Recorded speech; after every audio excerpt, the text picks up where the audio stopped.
میں نے اسے دوبارہ یاد دلایا کہ وہ چیزیں پھینک دیا کرے۔ میں نے ایک دوپہر جب ندیم آفس گیا ہوا تھا، ایک مقامی ڈاکٹر کو فون کیا اور عائشہ کے بارے میں سب کچھ بتایا۔ ڈاکٹر نے کہا یہ علامات کسی زہریلی چیز کے مسلسل استعمال کی بھی ہو سکتی ہیں اور اس کے ٹیسٹ فوراً ہونے چاہیے۔ میں نے ندیم سے کہا کہ میں نے ڈاکٹر سے وقت لیا ہے، ہم عائشہ کو آج وہاں لے جائیں گے۔ ندیم کا چہرہ فک ہو گیا اور اس نے غصے سے فون چھین کر ڈاکٹر کو کال کی اور سختی سے کہا کہ مریض کی طبیعت اب ٹھیک ہے اور وقت منسوخ کر دیا۔ تمہیں کس نے حق دیا کہ تم میرے معاملات میں دخل دو؟ اس نے مجھ پر چیخ کر کہا۔ ایک رات میں نے جاگنے کی بہت کوشش کی اور جب ندیم خاموشی سے اپنے کمرے سے باہر نکلا تو میں نے دروازے کی جھری سے دیکھا وہ عائشہ کے کمرے میں گیا اور اس نے ایک چھوٹا سا چمچ کسی مائع سے بھر کر عائشہ کے منہ میں ڈالا، جو غالباً اس وقت گہری نیند کی حالت میں تھی۔ وہ جلدی سے باہر نکلا اور چمچ کچن میں دھو کر واپس آ گیا۔ میں ڈر سے بے حس ہو چکی تھی۔ وہ دوا کیا تھی؟ کیا وہ اسے قتل کر رہا تھا؟ میں نے ندیم کے کمرے کی میز پر تلاشی لی مگر اب کی بار کوئی کیمسٹ قابل یا دوائی کی پٹی نہیں ملی۔ ندیم نے شاید سب کچھ چھپا دیا تھا۔ عائشہ کا رو پڑنا اور یہ کہنا کہ آپ کے شوہر مجھ سے کچھ چھپا رہے ہیں اب میرے لیے ایک خوفناک اعتراف بن چکا تھا، مگر ثبوت کے بغیر میں کچھ نہیں کر سکتی تھی۔ میری بے بسی اب میری بہن کی زندگی کی قیمت پر تھی اور یہ احساس مجھے اندر سے کھوکھلا کر رہا تھا۔ صبح جب آنکھ کھلی تو پورا گھر شور میں ڈوبا تھا۔ عائشہ کا انتقال ہو گیا تھا۔ میری دنیا جیسے تھم گئی۔ میں چیخ چیخ کر روئی کہ اللہ یہ کیا ہو گیا۔ عائشہ کی موت کی خبر سن کر میرا سر چکرا گیا تھا۔ میں نے جب اس کے جسم کو چھوا تو وہ برف کی طرح ٹھنڈا تھا۔ اس کی موت بہت پرسکون نہیں تھی بلکہ اس کے چہرے پر خوف کی آخری لکیریں جمی ہوئی تھیں جسے ندیم نے جلدی میں پردے سے چھپا دیا تھا۔ ندیم نے گھر میں یہ افواہ پھیلا دی کہ عائشہ کو کوئی پرانی خاندانی بیماری تھی جو اچانک شدت اختیار کر گئی۔ اس نے میرے والدین کو بھی یہ یقین دلا دیا کہ اس نے کوئی کسر نہیں چھوڑی۔ میں نے اپنے کمرے میں جا کر جلدی سے اس کمرے کی طرف دیکھا جہاں عائشہ رہتی تھی اور جب سب تدفین کے لیے نکل چکے تھے میں چپکے سے اندر گئی اور عائشہ کے بستر کے نیچے تلاشی لی۔ وہاں مجھے 2 خالی دوا کی پٹیاں ملی۔ ان پر کوئی خاص نام درج نہیں تھا مگر ان کے ڈیزائن میں اور ان خالی پٹیوں میں فرق تھا جو ندیم کی جیب سے ملی تھی۔ میں نے انہیں اپنے لباس میں چھپا لیا اور باہر نکل آئی۔ تدفین کے بعد ندیم نے ایک انتہائی جذباتی تقریر کی جس میں اس نے عائشہ کی اچھائیوں اور اس کی موت پر اپنا غم ظاہر کیا۔ ہر کوئی اس کی دیکھ بھال کی تعریف کر رہا تھا مگر میں جانتی تھی کہ یہ سب جھوٹ ہے۔ رحیم کی واپسی نے میرے شک کو مزید پختہ کر دیا۔ وہ 3 دن بعد دبئی سے آیا اور اس کا رویہ ایک ایسے شخص کا تھا جسے اپنی بیوی کی موت کی کوئی خبر نہیں تھی۔ جب میں نے اسے قبرستان میں تنہائی میں گھیر لیا اور اس کی بے حسی پر سوال کیا تو اس نے میری بات کو نظر انداز نہیں کیا بلکہ مجھے ایک عجیب جواب دیا۔ کبھی کبھی کچھ چیزیں ایسی ہوتی ہیں جنہیں آپ چاہتے ہوئے بھی محسوس نہیں کر سکتے۔ میرا غم یہاں نہیں میری روح میں ہے۔ اس نے اپنے سینے کی طرف اشارہ کیا اور چلا گیا۔ یہ جواب ایک قاتل کا نہیں بلکہ کسی پوشیدہ راز کے بوجھ تلے دبے ہوئے شخص کا لگ رہا تھا، مگر میرے ذہن میں یہ طے ہو چکا تھا کہ یا تو رحیم نے ہی ندیم کے اشارے پر یہ سب کیا ہے یا وہ اس کی سازش میں برابر کا شریک ہے۔ ندیم کا رحیم کے ساتھ وہ پرائیویٹ گفتگو اور رحیم کی جلدی روانگی اب ایک بہت بڑے راز کی پردہ داری کر رہی تھی اور اس راز کی قیمت میری بہن کی جان تھی۔ وقت گزرنے لگا مگر میری آنکھوں میں سکون نہیں تھا۔ ایک دن ندیم کو بخار ہوا جو دنوں میں خطرناک بن گیا۔ وہ کمزور ہوتا گیا، چہرہ پیلا، آنکھوں کے نیچے سیاہ حلقے۔ میں نے کہا چلیں بڑے ہسپتال ٹیسٹ کرواتے ہیں مگر وہ چپ رہا۔ ندیم نے ہسپتال جانے سے صاف انکار کر دیا تھا۔ اس نے کمرے کے دروازے اندر سے بند کر دیے اور کہا میں مرنے والا ہوں اور مجھے تمہارے لیے کوئی درد نہیں ہے۔ میں یہ سن کر جیسے پتھر کی ہو گئی تھی۔ میں نے اسے زور سے جھنجھوڑ کر کہا آپ یہ کیا کہہ رہے ہیں، کس چیز کا بدلہ لے رہے ہیں، مگر وہ بس خاموش ہو کر چادر اوڑھ کر سو گیا۔ اس کی حالت دن بدن خراب ہوتی جا رہی تھی اور اس کا رویہ اور بھی زیادہ پر اصرار ہوتا گیا۔ وہ مجھ سے کوئی دوا نہیں لیتا تھا، بس چپکے سے کمرے میں رہ کر خود ہی کچھ کھاتا پیتا رہتا۔ ایک دن میں نے ندیم کی ٹیبل پر ایک نئی دوا دیکھی جو عائشہ کی دوائیوں سے ملتی جلتی تھی۔ میں نے اس دوا کی تصویر کھینچ لی تاکہ بعد میں کسی فارماسٹ کو دکھا سکوں۔ ندیم کی بیماری تیزی سے شدت اختیار کر گئی۔ میں نے اس کے جسم پر بھی وہی سیاہ نیل پڑے دیکھے جو عائشہ کے جسم پر تھے۔ مجھے یہ دیکھ کر ایک خوفناک ربط محسوس ہوا، جیسے وہ دونوں ایک ہی راستے پر جا رہے ہوں۔ اس کے باوجود میری انسانیت نے مجھے اسے بچانے پر مجبور کیا۔ میں نے بارہا اس سے التجا کی، ندیم میں نے تمہیں تکلیف دی ہے تو تم مجھے سزا دو، مگر ڈاکٹر کے پاس چلو، تمہاری جان بچ سکتی ہے۔ ندیم نے مجھے ایک دن اپنے پاس بلا کر بڑی نحیف آواز میں کہا، عظمیٰ، میرا وقت آ چکا ہے اور میں اسی انجام کا حقدار ہوں۔ تمہیں اس راز کا علم نہیں ہوگا جس کے بوجھ تلے میں ہوں۔ اب صرف صبر کرو۔ اس کی باتوں سے مجھے لگا کہ وہ خودکشی کر رہا ہے یا جان بوجھ کر علاج نہیں کروا رہا۔ میں نے ندیم کو ایک جوس کا گلاس بنا کر دیا جس میں کوئی دوا نہیں تھی، مگر وہ اسے لینے سے ڈرتا تھا۔ اس نے مجھ سے گلاس لے لیا اور اپنے پاس رکھ لیا، مگر مجھے اس نے دوبارہ اپنے ہاتھ سے کوئی چیز کھانے نہیں دی۔ ایک رات جب ندیم کا بخار بہت تیز تھا اور اس نے خوفناک آواز میں کچھ بڑبڑانا شروع کر دیا، وہ کہہ رہا تھا، نہیں وہ نہیں مری، میں نے نہیں کیا، وہ بے قصور تھی۔ میں نے اس کا ہاتھ پکڑا تو وہ میرے ہاتھ کو جھٹک کر بولا، دور ہو جاؤ، تم سب گنہگار ہو۔ اس کی اس حالت نے مجھے مزید مشکوک بنا دیا۔ میں نے اگلی صبح اس کے پھینکے ہوئے کچرے سے ایک چھوٹی سی شیشی نکالی جس پر لیبل دھندلا ہو چکا تھا، مگر مجھے یقین تھا کہ یہ وہی مایا ہے جو میں نے عائشہ کو دیتے دیکھا تھا۔ میں نے اسے فوراً اپنے دوپٹے میں چھپا لیا۔ جب ندیم کی موت واقع ہوئی تو اس کے کمرے میں شدید بدبو پھیلی ہوئی تھی جسے سب نے بیماری کا نتیجہ سمجھا، مگر مجھے محسوس ہوا کہ یہ کسی زہریلی چیز کی بو ہے۔ رحیم جو ندیم کی موت کے وقت وہاں موجود تھا اس بار حیرت انگیز طور پر غمگین تھا، مگر یہ غم اس کی آنکھوں میں ایک شدید درد لے کر آیا تھا جو عائشہ کی موت کے وقت کی بے حسی سے بالکل مختلف تھا۔ یہ تضاد میرے اندر ایک نیا شک پیدا کر گیا، کیا رحیم نے ندیم کو قتل کر کے عائشہ کی موت کا بدلہ لیا؟ کچھ دن بعد میں چپکے سے ہسپتال گئی اور ڈاکٹر سے پوچھا میرے شوہر کی اصل وجہ کیا تھی۔ ڈاکٹر نے فائل دکھائی اور کہا انہیں کسی نے کھانے میں زہریلی دوا دی تھی۔ میرے ہاتھ کانپنے لگے۔ ڈاکٹر نے تفصیلات بتاتے ہوئے کہا کہ زہر آہستگی سے دیا گیا تھا جو جسم کے اہم اعضاء کو آہستہ آہستہ ختم کرتا گیا، اور اس کے علامات بھی کسی دائمی مہلک بیماری سے ملتے تھے۔ اصل میں کسی نے اتنی ہوشیاری سے زہر دیا کہ یہ قدرتی موت ہی لگتی اگر ہم نے تفصیل سے ٹیسٹ نہ کیے ہوتے۔ ڈاکٹر نے مزید کہا کہ ندیم کافی عرصے سے اندرونی طور پر بیمار بھی تھے جس کی وجہ سے زہر نے تیزی سے اثر کیا۔ یہ سن کر میرے ذہن میں تمام واقعات ایک ساتھ گھوم گئے، رحیم کی میرے کمرے کے پاس موجودگی، عائشہ کی موت پر اس کی بے حسی اور ندیم کی موت پر اس کا گہرا غم۔ میرے خیال میں رحیم نے انتقام میں ندیم کو وہی زہر دیا جو ندیم نے عائشہ کو دیا تھا۔ رحیم اب بھی اس گھر میں تھا اور میری ساس اسے شادی کے لیے مجبور کر رہی تھی تاکہ وہ گھر اور کاروبار سنبھال لے۔ میں نے اپنی ساس کے پاس جا کر کہا میں رحیم سے شادی کروں گی، مگر میری ایک شرط ہے، رحیم کا کمرہ وہی ہوگا جو ندیم کا کمرہ تھا اور ہم کسی کو اس کی تلاشی نہیں لینے دیں گے۔ میری ساس بہت خوش ہوئی کہ میں نے اتنی جلدی ہاں کر دی۔ میں نے خود رحیم سے شادی کی بات کی۔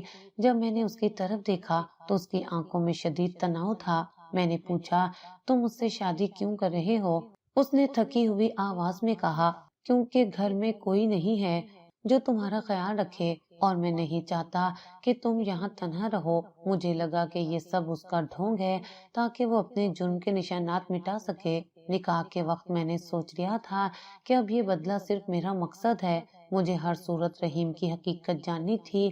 میں نے یہ سوچ کر اس سے شادی کی کہ میں اب اس کی بیوی ہوں، اس کے قریب رہ کر اس کے راز تک پہنچ سکتی ہوں اور اپنی بہن اور شوہر کی موت کا بدلہ لے سکتی ہوں۔ نکاح کے بعد رحیم نے مجھے ہاتھ نہیں لگایا، وہ بس خاموش رہا۔ میں سوچتی تھی کہ شاید گناہ کے خوف سے مجھ سے دور رہتا ہے، مگر میرا دل شک میں ڈوبا تھا۔ میں نے اس کے کمرے کی تلاشی لینے کا سوچا۔ ایک دن وہ دبئی گیا تو میں نے اس کا کمرہ چھان مارا، وہاں ایک فائل رکھی تھی، میرے شوہر ندیم کی میڈیکل رپورٹ۔ میں نے جیسے ہی کھولی دل بیٹھ گیا۔ رحیم کا کمرہ بہت منظم تھا، میں نے بڑی احتیاط سے ایک ایک کونا دیکھا، شاید کوئی ایسی چیز مل جائے جو اسے قاتل ثابت کرے۔ وہ بہت خاموش تھا اور اس کی یہ خاموشی مجھے بہت ڈرا رہی تھی۔ شادی کے بعد کی راتیں بہت عجیب تھیں۔ رحیم کمرے میں آتا، میری طرف ایک نظر دیکھتا اور خاموشی سے صوفے پر جا کر سو جاتا۔ میں بستر پر لیٹی رہتی اور میری آنکھوں میں ندیم کا خوف اور عائشہ کا درد ہوتا۔ میں نے ایک دن اس سے کہا، یہ کیسی شادی ہے رحیم؟ کیا تم نے صرف رسم نبھانے کے لیے یہ سب کیا ہے؟ اس نے صوفے پر بیٹھے بیٹھے کہا، عظمیٰ، ہمارے بیچ ابھی ندیم کا سایہ ہے۔ جب تک تم اپنے دل سے اس شک کو نہیں نکال دو گی، ہم آگے نہیں بڑھ سکتے۔ اس کی بات میں ایک عجیب سی چبھن تھی، جیسے وہ جانتا ہو کہ میرے دل میں اس کے لیے کیا شک ہے۔ اس کے اس رویے نے میرے شک کو اور بھی پختہ کر دیا تھا کہ وہ کسی گناہ کا کفارہ ادا کر رہا ہے۔ میں موقع کی تلاش میں تھی۔ ایک دن رحیم نے کہا کہ اسے کسی ضروری کام سے دبئی جانا ہے۔ وہ ایک ہفتے کے لیے چلا گیا۔ میں جانتی تھی کہ یہ میرے پاس واحد موقع ہے۔ میں نے ندیم کے پرانے کمرے، جو اب رحیم کا تھا، ہر دراز اور الماری کی تلاشی لی۔ میں نے وہ تمام جگہوں کو دیکھا جو ندیم استعمال کرتا تھا۔ مجھے کوئی زہر، کوئی خالی شیشی نہیں ملی، مگر مجھے پھر کچھ شک ہوا کہ ندیم نے چیزیں کہاں چھپائی ہوں گی۔ میں نے ندیم کی میز کے نیچے ہاتھ لگایا تو محسوس ہوا کہ دراز کے پیچھے کوئی چیز چھپی ہے۔ میں نے زور لگایا اور دیکھا کہ دراز کے پیچھے کی لکڑی ہٹ گئی اور اندر ایک باریک سیاہ پلاسٹک کا فولڈر چھپا ہوا تھا۔ اس فولڈر میں موجود کاغذات میرے پچھلے تمام شک و شبہات سے کہیں زیادہ بھیانک تھے۔ پہلی دستاویز ایک میڈیکل رپورٹ تھی جس میں واضح طور پر لکھا تھا HIV ایڈز۔ میرے ہاتھ کانپنے لگے۔ میں نے رپورٹ کے ساتھ موجود ایک کاغذ کو دیکھا جو ندیم کے ہاتھ کا لکھا ہوا خط تھا۔ رپورٹ میں صاف لکھا تھا کہ ندیم ایڈز جیسے مہلک مرض میں مبتلا تھے، اور ایک خط بھی تھا ان کے اپنے ہاتھ کا لکھا ہوا۔ اس میں انہوں نے اعتراف کیا تھا کہ وہ مجھ سے نہیں، میری بہن سے محبت کرتے تھے۔ انہوں نے مجبوری میں مجھ سے شادی کی تاکہ میری بہن تک پہنچ سکیں۔ میں وہ خط پڑھتی گئی اور زمین ہلتی محسوس ہوئی۔ رپورٹ میں تاریخیں درج تھیں جو عائشہ کی شادی سے بھی پہلے کی تھی، گویا یہ بیماری ندیم کو بہت پہلے سے لاحق تھی۔ خط میں پہلا جملہ ہی مجھے گہرائی میں لے گیا۔ عظمیٰ، اگر تم یہ خط پڑھ رہی ہو تو یقیناً میں دنیا سے جا چکا ہوں گا، اور شاید تمہیں یہ بھی پتہ چل چکا ہے کہ تم نے میری وجہ سے اپنے دل میں کتنا زہر بھر لیا ہے۔ اس نے لکھا تھا کہ اس کی محبت صرف عائشہ تھی، مگر خاندانی دباؤ میں اسے مجھ سے شادی کرنی پڑی تاکہ وہ عائشہ کے قریب رہ سکے۔ ندیم نے اپنی بیماری کی تفصیلات بیان کی تھی کہ جب اسے علم ہوا تو اس نے ہر طرح کی دوا لینا چھوڑ دی۔ اس نے یہ بھی لکھا تھا کہ اس نے اپنی بیماری کسی کو نہیں بتائی تاکہ اسے لوگ حقارت سے نہ دیکھیں۔ وہ ایک عجیب نفسیاتی کیفیت میں مبتلا تھا۔ رپورٹ کے مطابق ندیم کا علاج اس بیماری کے درمیانی مرحلے میں ہی رک گیا تھا، یعنی وہ جانتے بوجھتے ہوئے اپنی موت کی طرف بڑھ رہے تھے۔ یہ رپورٹ میرے ذہن میں ایک نیا طوفان کھڑا کر گئی۔ اگر ندیم ایڈز میں مبتلا تھا تو اس نے شادی کیوں کی، اور وہ مجھ سے کیوں دور رہتا تھا؟ پھر میرا دھیان خط کی طرف گیا۔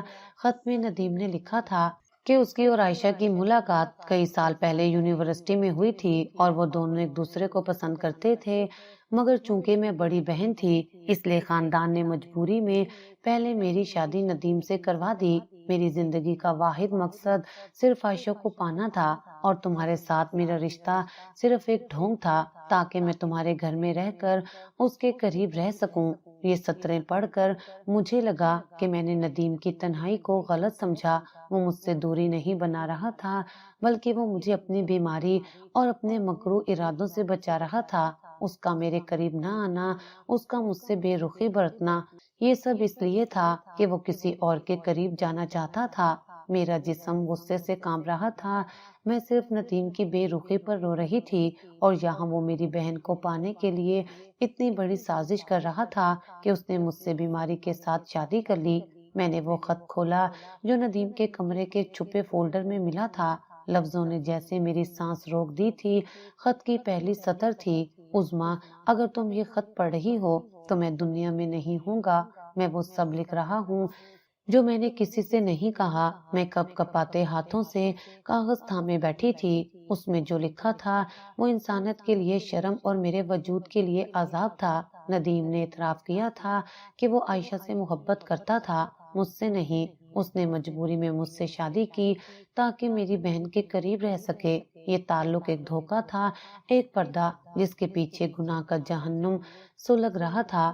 خط میں اس نے لکھا تھا کہ جب اسے HIV ایڈز کی بیماری کا علم ہوا تب وہ جان چکا تھا کہ اب وہ عام زندگی نہیں گزار سکتا، لیکن اس کے دل میں ایک جنون تھا، عائشہ کو پانے کا جنون۔ وہ جانتا تھا کہ وہ مجھ سے فاصلہ رکھ کر اپنی بیماری چھپا رہا ہے، مگر اس کے اندر کا شیطان ہر حد پار کر چکا تھا۔ میں تم سے دور اس لیے نہیں تھا کہ تم مجھے اچھی نہیں لگتی تھی، بلکہ اس لیے کہ میں تمہیں اپنی بیماری سے بچانا چاہتا تھا، مگر عائشہ کے معاملے میں خود کو نہیں روک سکا۔ میں ہر جملہ پڑھتے ہوئے لرز رہی تھی۔ ندیم نے اعتراف کیا کہ اس نے رحیم کو ایک بڑی رقم دے کر دبئی بھیجا تاکہ شادی کی رات وہ عائشہ کے قریب جا سکے۔ میں نے اسے کہا کہ کمپنی نے فوری پروجیکٹ دیا ہے، اس سے لگا میں بھائی ہوں، میرا کہا نہیں ٹال سکتا۔ وہ چلا گیا اور اس رات میں نے اپنی زندگی کا سب سے بڑا گناہ کیا۔ اس رات میں نیند آور دوائیوں کے زیر اثر سو رہی تھی۔ ندیم نے وہی دوا میرے دودھ میں ملائی تھی جو مجھے پہلے بھی دیتا آیا تھا تاکہ میں بے ہوش رہوں اور وہ میرے کمرے سے نکل کر عائشہ کے کمرے میں جا سکے۔ میں نے سوچا تھا کہ میں صرف اس سے بات کروں گا، مگر میں خود پر قابو نہ رکھ سکا۔ میں نے اسے وہی زہر دیا جو میری رگوں میں تھا۔ مجھے لگا محبت جرم کو مٹا دے گی، مگر اگلی صبح میں خود کو ایک قاتل محسوس کر رہا تھا۔ یہ بڑھتے ہوئے میری آنکھوں سے آنسو نہیں خون بہ رہا تھا۔ مجھے یاد آیا شادی کے فوراً بعد رحیم دبئی گیا اور عائشہ میرے کمرے کے ساتھ والے کمرے میں رہنے لگی۔ وہی وہ لمحہ تھا جب ندیم نے اپنا گناہ شروع کیا۔ میں کانپتے ہوئے بیٹھ گئی۔ میرے سامنے اب ایک نیا خوفناک منظر کھل چکا تھا، میرا شوہر میری بہن کا قاتل بھی اور اس کا محبت کرنے والا بھی۔ خط کے اگلے حصے میں ندیم کی تباہی لکھی تھی۔ میں جانتا تھا کہ میرا جرم زیادہ دیر چھپ نہیں سکے گا۔ چند ہفتے بعد عائشہ بیمار ہونے لگی۔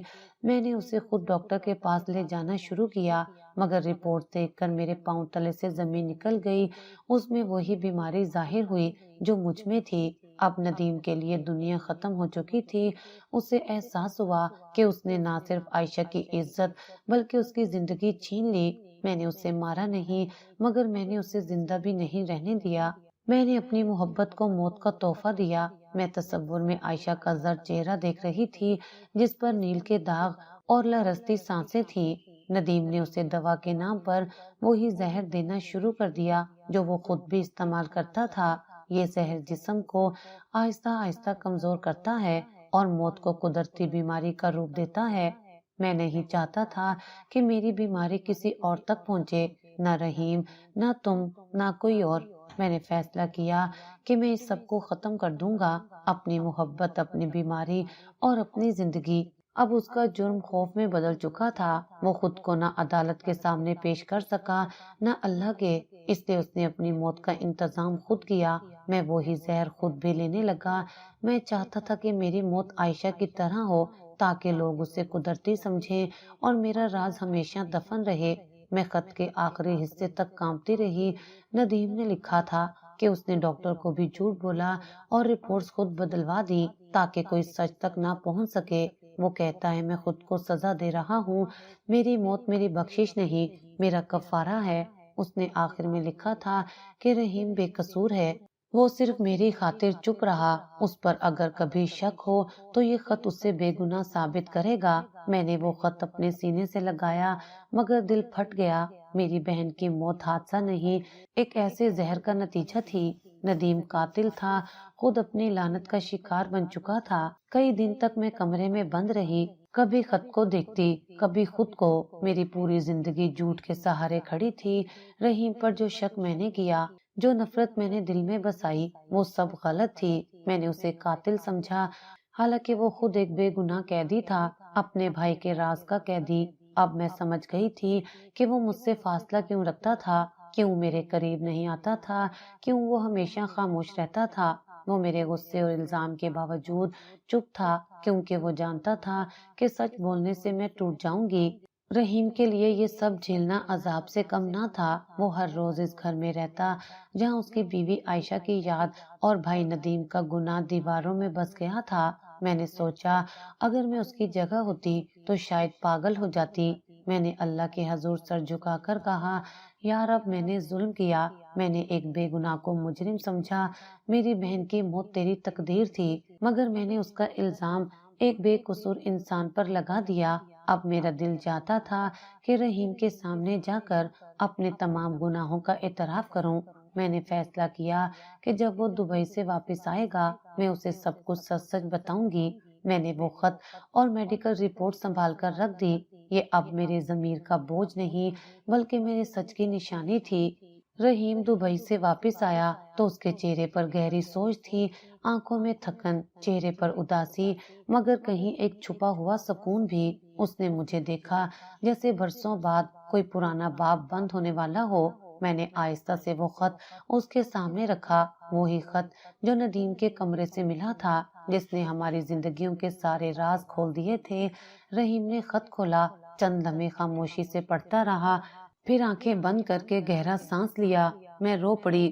میرے دل میں شرمندگی اور پچھتاوے کا طوفان تھا۔ مجھے معاف کر دو رحیم، میں نے لرزتی آواز میں کہا۔ میں نے تمہیں قاتل سمجھا، تم سے نفرت کی، حتیٰ کہ تم سے شادی بھی بدلے میں کی، لیکن سچ تو یہ ہے کہ تم ہی سب سے زیادہ بے گناہ تھے۔ رحیم کچھ دیر خاموش رہا، پھر دھیرے سے بولا، میں جانتا تھا کہ ایک دن تم یہ خط پڑھو گی۔ ندیم بھائی نے مجھے قسم دی تھی کہ میں تمہیں کچھ نہ بتاؤں، وہ نہیں چاہتا تھا کہ تم اس سچ سے ٹوٹ جاؤ۔